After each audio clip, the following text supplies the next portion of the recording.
nikaomba ridhaa ya chama chetu ili niweze kuwa diwani. Lakini Mwenyezi Mungu amejalia chama kikaniamini, kikaniteua. Kila jambo lina wakati wake. Wakati wa Mungu ulipofika, basi wakasema nenda, umekaa umoja wa vijana, umekitumikia chama, sasa tunakupeleka kwenye serikali. Na mimi niko tayari kwenda kupambana kuhakikisha na kuwa kiunganishi cha wananchi na serikali yetu ya Jamhuri ya Muungano wa Tanzania. Kazi ambayo nina utayari nayo.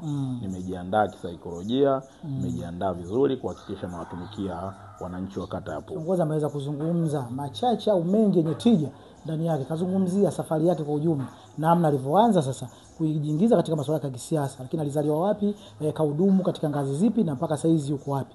Bado nipo naye, tazidi kuzungumza naye mengi, ili hususan vile vitu ambavyo uko vifahamu, naamini kupitia platform hii ya Sanga Media utaanza kufahamu mengi sana kutoka kwa ndugu yetu anakwenda kwa jina la Franky Mang'ati. Kiongozi, nataka pia nikuulize kitu kingine.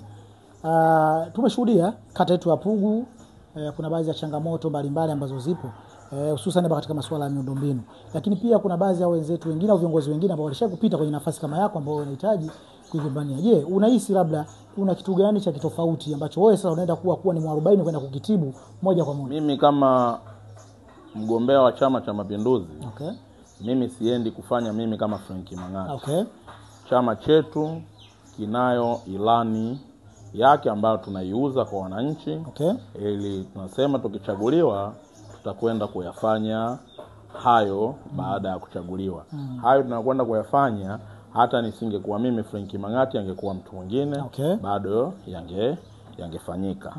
Jambo la kwanza kwenye utekelezaji wa ilani, tukianza na sekta ya elimu, tutakwenda kukarabati majengo yote ya shule za msingi na sekondari. Ili watoto wetu wasome sehemu nzuri, sehemu ambazo watasoma kwa unadhifu, ili waweze kupata elimu.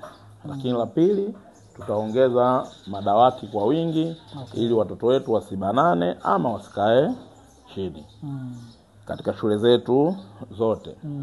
Lakini katika sekta ya elimu, katika kata yetu ya Pugu, huko mtaa wa Mustafa hauna shule kabisa. Kwa hiyo tutakwenda kujenga shule ya msingi pale katika mtaa wa Mustafa. Eneo lipo tayari na wala eneo sio la kulipa fidia.